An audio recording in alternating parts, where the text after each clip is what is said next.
Salam alaikum, Kamal Haji, directeur de l'ICHED, institution maroco-canadienne installée ici à Rabat et qui se spécialise en ingénierie et gestion de l'environnement, se spécialise aussi en énergie renouvelable, changement climatique et développement durable et plus particulièrement le développement du potentiel humain. Cette vidéo est destinée particulièrement aux jeunes, aux parents et à tous les intervenants dans les domaines de l'éducation et de l'enseignement.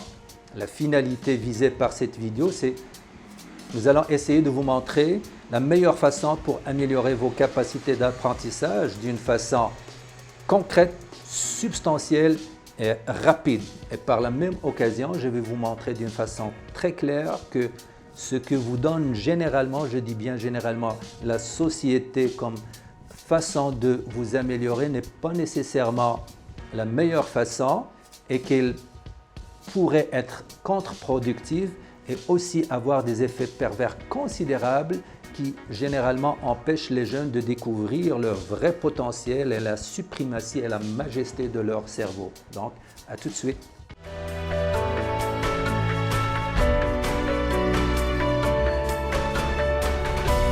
Donc, je rappelle que l'amélioration est le souhait de tout un chacun de nous et plus particulièrement vous autres les jeunes. Personnellement, je dirais que l'amélioration est un pilier fondamental pour toute société humaine qui aspire à un réel développement socio-économique. Alors, qu'est-ce que l'amélioration pour vous? Je peux vous dire tout simplement que l'amélioration est un acte volontaire qui consiste à rendre quelque chose meilleur. Et quand on dit meilleur, ça sous-entend qu'il y a un référentiel. Je m'explique. Supposons que je cours le 100 mètres en 12 secondes, je m'entraîne après et je cours encore une fois. Je fais ça en 10 secondes. À ce moment-là, je peux dire que je suis devenu meilleur par rapport à moi, mais pas par rapport aux champions olympiques et champions du monde. Donc, il y a la notion de référentiel. Aussi, ce que je vous demande de retenir de cette définition, deux éléments qui sont fondamentaux parce que sans ces deux, il n'y a pas d'amélioration. C'est la volonté et la capacité. Je dis bien la volonté et la capacité. Heureusement, tous les humains, ils ont la volonté, parce qu'il suffit de mettre un être humain dans une ambiance, dans un environnement, son cerveau va interagir avec ce qui l'entoure et il va essayer de se positionner de la meilleure façon. Mais qu'en est-il de la capacité? Avez-vous la bonne façon pour améliorer vos capacités d'apprentissage? Ça, c'est une question à laquelle il faut absolument répondre. Cette façon, certainement, vous l'avez reçue de la société, d'accord? Moi, je peux vous dire que ce que généralement, je dis bien généralement, ce que la société demande aux jeunes de faire pour s'améliorer, ce n'est pas ça ce que nous faisons, nous, les adultes, dans le monde réel, c'est-à-dire le monde professionnel ou personnel. Je m'explique dans ce cas aussi. Prenons l'exemple d'un chef pâtissier qui a préparé un gâteau, il n'est pas satisfait de son gâteau ou bien on lui a passé tout simplement des commentaires négatifs à ce propos. Qu'est-ce qu'il va faire? Certainement, il va essayer d'améliorer son produit. À ce moment-là, pensez-vous si on vient puis on lui dit il faut que tu sois motivé, il faut que tu travailles dur, il faut que tu t'organises, organise ton temps, il faut que tu planifies, il faut que tu sois sérieux. Mais tout ça pour lui, c'est du langage bidon. Ce qu'il va faire d'une façon spontanée, je dis bien spontanée et naturelle, c'est qu'il va retourner vers trois dimensions. Il va aller vers la matière de base, les outils et les méthodes. D'ailleurs, ce sont ces trois éléments qui sont à la base de toute activité humaine. Et sans ces trois, il n'y a pas d'activité humaine, peu importe son genre, qu'elle soit matérielle ou immatérielle. Même pour réfléchir, nous avons besoin de ces trois éléments, absolument.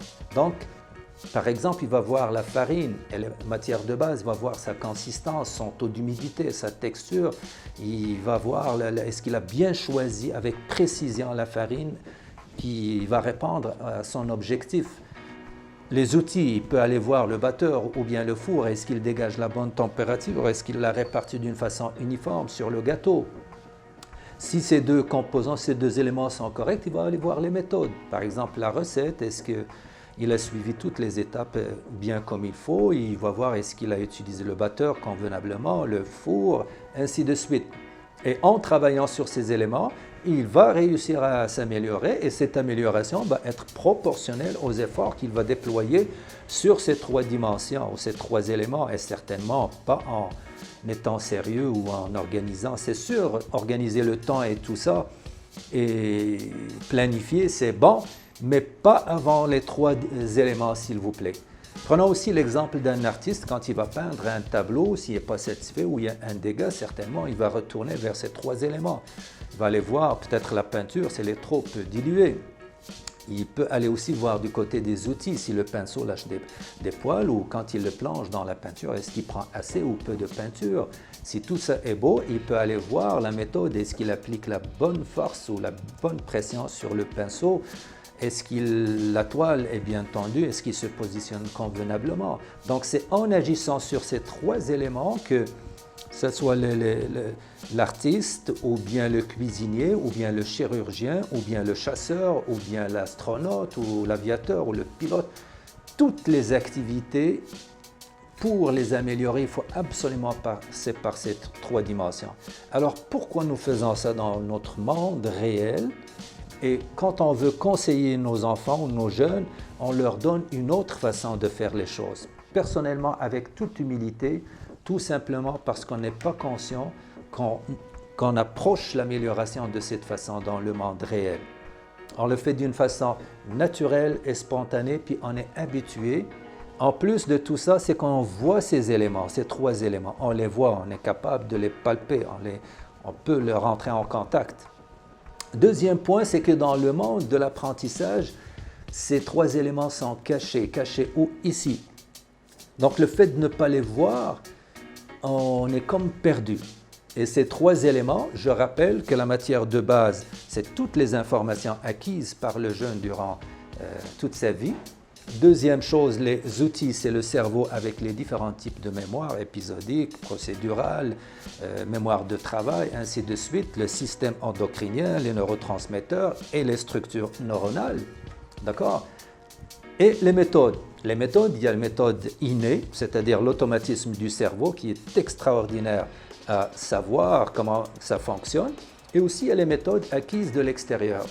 Donc, si vous voulez vraiment conseiller vos enfants pour qu'ils aient une amélioration, comme j'ai dit, concrète, substantielle et rapide, il faut absolument, mais vraiment absolument les orienter vers ces 3 dimensions en premier. Et après, vous pouvez leur demander d'organiser leur temps ou d'être motivés. D'ailleurs, en parlant de la motivation, ce n'est pas le moment d'en parler, mais je vais vous faire une vidéo qui parle seulement de la motivation. Vous allez voir que ce n'est pas nécessairement ce que la majorité des jeunes pensent ou comprennent. Donc, avant de clôturer cette vidéo, j'interpelle vivement tous les parents et tous les intervenants dans les domaines de l'éducation et de l'enseignement à orienter nos jeunes vers l'approche de matières de base, des outils et des méthodes. Parce que l'autre approche ou l'autre façon a des effets pervers, comme j'ai dit au début de cette vidéo, et aussi contre-productive. Pourquoi contre-productive? C'est que le jeune, pour lui, être champion, c'est de travailler tard le soir. D'ailleurs, la majorité de nos jeunes, lorsqu'ils travaillent tard, c'est là où ils se sentent qu'ils ont accompli quelque chose. Mais ils oublient qu'en travaillant tard, ils viennent de débalancer leur physiologie et que leur cerveau est très sensible au sommeil, très sensible à l'oxygène, très sensible à la nourriture, très sensible à la physiologie du corps. D'accord? Donc, automatiquement, leur capacité de concentration, d'analyse, de raisonnement, de logique se trouve réduite considérablement ou parfois même bloquée sérieusement. Donc, c'est pour ça que j'ai dit que c'est contre-productif. D'ailleurs, le jeune, souvent, il va fournir beaucoup d'efforts et il va réussir à avoir une mais vraiment une pseudo-amélioration. Et dans ces cas, c'est tout à fait logique de dire contre-productif parce que normalement, quand on fournit un effort, le résultat, il faut qu'il soit proportionnel. Aussi, il y a des effets pervers. Moi, si je suis jeune, je fournis beaucoup d'efforts et je reçois seulement une petite amélioration, je vais automatiquement penser que mon potentiel est limité à ce niveau. Donc, je vais avoir une sorte de sous-estime de moi-même et un manque de confiance de moi-même, et je vais consolider l'idée que c'est ça mon niveau. Et je ne découvrirai jamais, mais jamais, mon vrai potentiel et la suprématie et la majesté de mon cerveau. Et par conséquent, tout ça, ça va se répercuter sur ma carrière académique, professionnelle et personnelle. Donc, d'ici la prochaine fois, je vous souhaite de passer d'agréables moments. Kamal Haji Cheb.